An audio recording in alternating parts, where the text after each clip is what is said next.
So listening and speaking skills in English, total marks is 37.5. ആദ്യം ഒരു 10 question ഉണ്ട്. You have to answer all question. എല്ലാം one word questions ആണ്. അതിൽ തന്നെ നമുക്കൊരു 4 മാർക്കിനുള്ള 4 അല്ലെങ്കിൽ 5 മാർക്കിന് തന്നെ പൊളിറ്റിക്സിൽ നിന്നാണ് ചോദ്യം ചോദിക്കുന്നത്.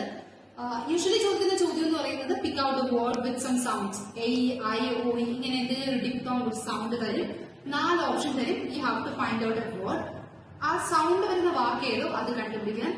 ദെൻ അതുപോലെ തന്നെ ഓപ്ഷൻ തന്നതിന് ശേഷം ഫൈനൽ ഒരു സൗണ്ട് വരുന്ന വാക്ക് ഏതാണ്, അങ്ങനെ ഏതെങ്കിലും ഒരു സൗണ്ട് തന്നെ ഫൈനൽ പൊസിഷനിൽ വരുന്ന വാക്ക്, ഇനിഷ്യൽ പൊസിഷനിൽ വരുന്ന വാക്ക്, അതുപോലെ ഏതെങ്കിലും ഒരു സൗണ്ട് തന്നിട്ട് ആ സൗണ്ട് ഉള്ള വാക്ക് ഏതാണ്, അങ്ങനത്തെ ചോദ്യങ്ങളാണ്.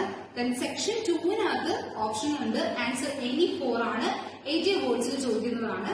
ആൻഡ് ഫോർ ദാറ്റ് ക്വസ്റ്റ്യൻസ് എന്ന് പറയുന്നത് എപ്പോഴും മൊഡ്യൂൾ 1-ഉം 2-ഉം കേന്ദ്രീകരിച്ചായിരിക്കും ചോദിക്കുന്നത്.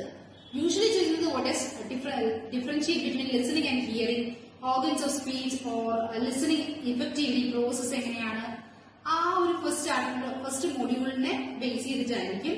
ദെൻ ഒരു കോൺവെർസേഷൻ ഡയലോഗ് കൺസ്ട്രക്ട് ചെയ്യാൻ ചോദിക്കും. ഇപ്പം ഒത്തിരി നാളിന് ശേഷം യു മെറ്റ് യുവർ ഫ്രണ്ട്സ്, എന്തായിരിക്കും ഒരു ഡയലോഗ്, പോസിബിൾ ഡയലോഗ് എന്ന് പറയുന്നത്. അത്തരത്തിലുള്ള ഡയലോഗ് ക്രിയേറ്റ് ചെയ്യാൻ കോൺവെർസേഷൻ തന്നെ ഒരു 2-3 ടൈപ്പ് കാണും. ഇഷ്ടപ്പെട്ട ഏതെങ്കിലും കോൺവെർസേഷൻ എഴുതാനായിട്ട്.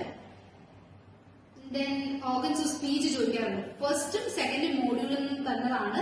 Majority questions will be from the first module, general questions ആയിരിക്കും. ആൻഡ് ഫ്രം സെക്ഷൻ 3 അത് പ്രോപ്പർലി തിയറി ബേസ് തന്നെയാണ്. ബാരിയേഴ്സ് ടു ലിസണിംഗ് ഫസ്റ്റ് മോഡ്യൂളിനെയും സെക്കൻഡ് മോഡ്യൂളിനെയും ബേസ് ചെയ്ത് തന്നെയാണ് ചോദ്യങ്ങൾ ചോദിക്കാറുള്ളത്. And final essay will be out of 7.5. രണ്ടാമത്തെ സെക്ഷനിൽ എന്ന് പറയുന്നത് ഏതെങ്കിലും 4 എണ്ണം എഴുതിയാൽ മതി. ഇനി 80 വേർഡ്സ് ദയവ് ചെയ്ത് വേർഡ്സ് കൗണ്ട് ചെയ്ത് എഴുതരുത്. Construct a very good dialogue. Conversation ഒക്കെ എഴുതുമ്പോഴേക്കും ഹലോ ഹലോ പറഞ്ഞ് പോകാൻ പാടില്ല. You can read the person. Then ആ സംഭവം എന്താണോ just recreate the same thing in your mind. നമ്മളത് എക്സ്പീരിയൻസ് ചെയ്തതായിട്ട് തോന്നിക്കഴിഞ്ഞാൽ നമുക്ക് നന്നായിട്ട് ഡയലോഗ് എഴുതാൻ പറ്റും, കോൺവെർസേഷൻ ക്രിയേറ്റ് ചെയ്യാൻ പറ്റും.